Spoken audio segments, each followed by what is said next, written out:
ದ್ವಾದಶ ರಾಶಿಗಳಲ್ಲಿ 7ನೇ ರಾಶಿ ತುಲಾ ರಾಶಿ. ಸ್ವಲ್ಪ ಹ. ಅಳೆದು ನೋಡುವಂತದ್ದು. ಸೊ ಈ ವರ್ಷ ಯಾವ ರೀತಿ ಇವರಿಗೆ ಬ್ಯಾಲೆನ್ಸ್ಡ್ ಆಗಿರುತ್ತಾ? ಸ್ವಲ್ಪ ಏನಾದ್ರು ಏರುಪೇರುಗಳಾಗುತ್ತಾ ಅಂತ? ತುಲಾ ರಾಶಿ ಅಂದಿದ ತಕ್ಷಣ ತುಲನೆ ಅಂದ್ರೆ ಬ್ಯಾಲೆನ್ಸ್ ನೀವೇ ತಿಳ್ಕೊಟ್ರಿ.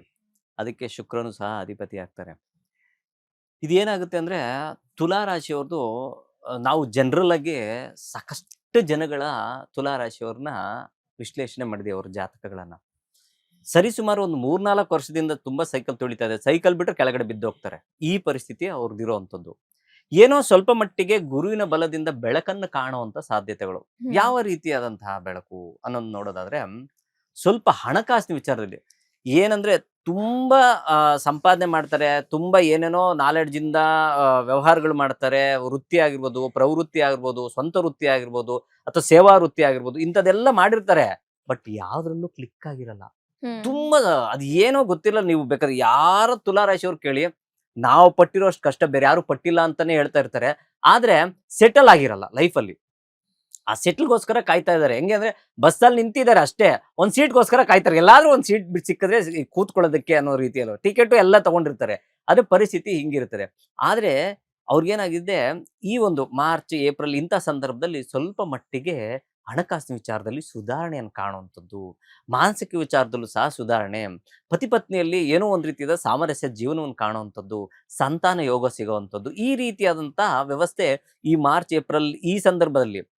ಜೂನ್ ನಂತರ ಏನಾಗುತ್ತೆ ಅಂದ್ರೆ ಸ್ವಲ್ಪ ತಿರ್ಗಾ ಕೆಲಸದಲ್ಲಿ ಸೈಕಲ್ ಜಾಸ್ತಿ ತುಳಿಬೇಕು. ಮುಂದಕ್ಕೆ ಹೋಗ್ಬೇಕು, ತಳ್ಳಬೇಕಲ್ವಾ? ಮುಂದಕ್ಕೆ ಹೆಂಗಾದ್ರು ಮಾಡಿ ಮುಂದಕ್ಕೆ ಹೋಗ್ಬೇಕು ಅನ್ನೋದು ನಿಟ್ಟು ಜಾಸ್ತಿ ಆಗುವಂಥದ್ದು.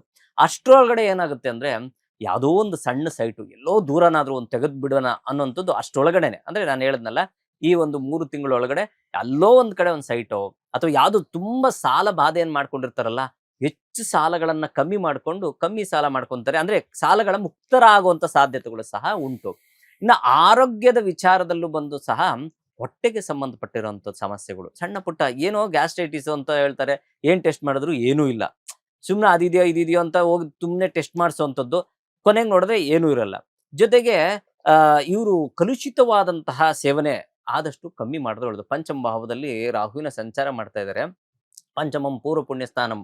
ಆ ಸ್ಥಾನದಿಂದ ಏನಾಗುತ್ತೆ ಅಂದ್ರೆ ಇವರ ಒಂದು ಹೊಟ್ಟೆಗೆ ಸಂಬಂಧಪಟ್ಟಿರುವಂತ ಸಮಸ್ಯೆಯಿಂದ ಬೇರೆ ಇನ್ಫೆಕ್ಷನ್ಸ್ ಅದು ಇದು ಸಣ್ಣ ಪುಟ್ಟ ಆಗುವಂತ ಸಾಧ್ಯತೆ ಇರ್ತದೆ. ಆ ಕಾರಣದಿಂದ ಎಲ್ಲಾದ್ರೂ ಊಟ ಸೇವನೆ ಮಾಡ್ಬೇಕಾದ್ರೆ ಯೋಚನೆ ಮಾಡಿ ಸೇವನೆ ಮಾಡುವಂಥದ್ದು ಒಳ್ಳೇದು. ನೀರು ಕುಡಿಬೇಕಾದ್ರೆ ಸರಿ, ಅರ್ಜೆಂಟ್ ಅಂತ ಹೇಳ್ಬಿಟ್ಟು ಎಲ್ಲೋ ಒಂದು ನೀರು ಕುಡಿಬೋದು, ಎಲ್ಲೋ ಒಂದು ಜ್ಯೂಸ್ ಕುಡಿದ್ಬಿಡೋದು, ಅದರಿಂದ ಸ್ವಲ್ಪ ಸಮಸ್ಯೆ ಆಗುವಂಥದ್ದು. ಅದರಿಂದ ಹೊಟ್ಟೆಗೆ ಸಂಬಂಧಪಟ್ಟಿದ್ದು, ಕರಳಿಗೆ ಸಂಬಂಧಪಟ್ಟಿರೋದು ಸಣ್ಣ ಪುಟ್ಟ ಸಮಸ್ಯೆಗಳು, ತುಂಬಾ ಯೂಜ್ ದೊಡ್ಡದಲ್ಲ, ಸಣ್ಣ ಪುಟ್ಟ ಸಮಸ್ಯೆಗಳನ್ನು ಕಾಣುತ್ತಾರೆ. ಇದನ್ನು ಹೊರತುಪಡಿಸಿದ್ರೆ ಇನ್ನು ಮಿಕ್ಕೆಲ್ಲ ವಿಚಾರದಲ್ಲೂ ಸಂಪೂರ್ಣ ಶುಭಫಲಗಳನ್ನ ಖಂಡಿತ ತುಲಾ ರಾಶಿಯವರು ಕಾಣಬಹುದು. ಎಲ್ಲವನ್ನು ಬ್ಯಾಲೆನ್ಸ್ ಮಾಡಿರ್ತಾರೆ ನೋಡಿ. ಅವರು ಸಾಂಸಾರಿಕ ವಿಚಾರದಲ್ಲೂ ಅಷ್ಟೇ, ಏನೇ ಕಷ್ಟಗಳಿದ್ರು ಬೇರೆಯವ್ರ ಹತ್ರ ಹೇಳ್ಕೊಳಲ್ಲ ಇವರು. ನೆಕ್ ಮೂಮೆಂಟ್ ಬಂದ ಮೇಲೆ ಇವ್ರು ಆಚೆ ಬರುವಂತದ್ದು. ಅಲ್ಲಿ ತನಕ ಇವ್ರು ಯಾರ ಹತ್ರ ಏನು ಹೇಳ್ಕೊಳಲ್ಲ.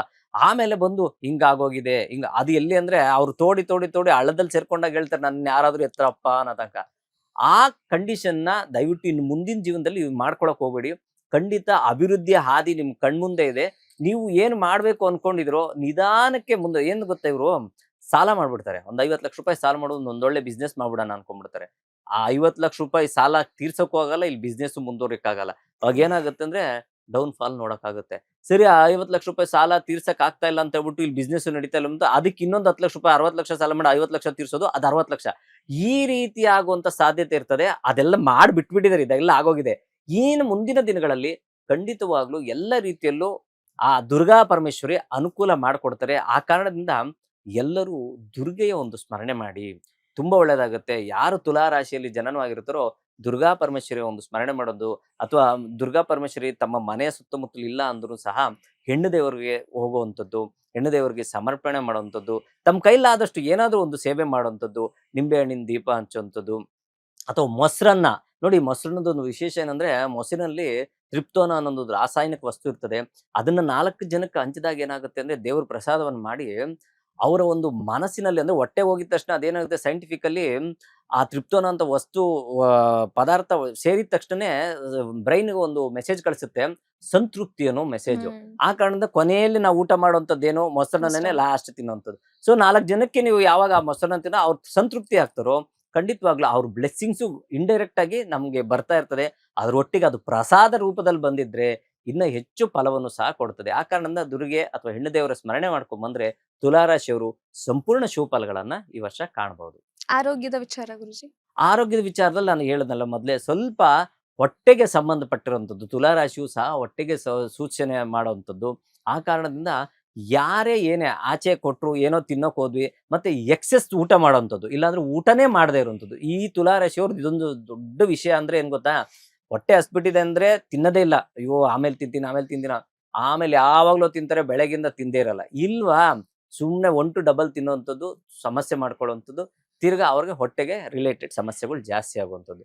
ಆ ಕಾರಣ ಮತ್ತೆ ಈಗಿನ ಕಾಲಘಟ್ಟದಲ್ಲಿ ಈಗಿನ ಗೋಚಾರ ಫಲವನ್ನು ನೋಡೋದಾದ್ರೆ, ಶುಕ್ರನು ಸಹ ಪಾದೋದಯ ರಾಶಿಯಲ್ಲಿ ಸಂಚಾರ ಪಾದಕ್ಕೂ ಸಹ ಅದು ಪೀಡಿತನಾಗಿರೋದ್ರಿಂದ ಸ್ವಲ್ಪ ಪಾದಗಳಿಗೂ ಸಹ ಕಾಲಿಗೂ ಸಹ ಸಮಸ್ಯೆಗಳು, ನೋವು ಆಗುವಂಥದ್ದು, ಚಿಕ್ಕ ಪುಟ್ಟ ಸಮಸ್ಯೆ ಆಗುವಂಥ ಸಾಧ್ಯತೆಗಳಿರ್ತದೆ. ಅದೆಲ್ಲದಕ್ಕೂ ಪರಿಹಾರ ಈಗ ನಾನು ತಿಳಿಸ್ಕೊಟ್ಟಂಗೆ ಹೆಣ್ಣು ದೇವರ ಸ್ಮರಣೆ ಮಾಡಿದ್ರೆ ತುಂಬಾ ಒಳ್ಳೆಯದು. ಲೇಟೆಸ್ಟ್ ಹಾಗೂ ಇಂಟ್ರೆಸ್ಟಿಂಗ್ ಸುದ್ದಿಗಳಿಗಾಗಿ ಬಾಸ್ ಟಿವಿ ಕನ್ನಡ ಚಾನೆಲ್ನ ಸಬ್ಸ್ಕ್ರೈಬ್ ಮಾಡಿ. ಹಾಗೆಯೇ ಬೆಲ್ ಐಕಾನ್ ಪ್ರೆಸ್ ಮಾಡಿ. ಇದರ ಜೊತೆಗೆ ಫೇಸ್ಬುಕ್, ಇನ್ಸ್ಟಾಗ್ರಾಮ್, ಎಕ್ಸ್ ನಲ್ಲೂ ಮಿಸ್ ಮಾಡದೆ ಫಾಲೋ ಮಾಡಿ.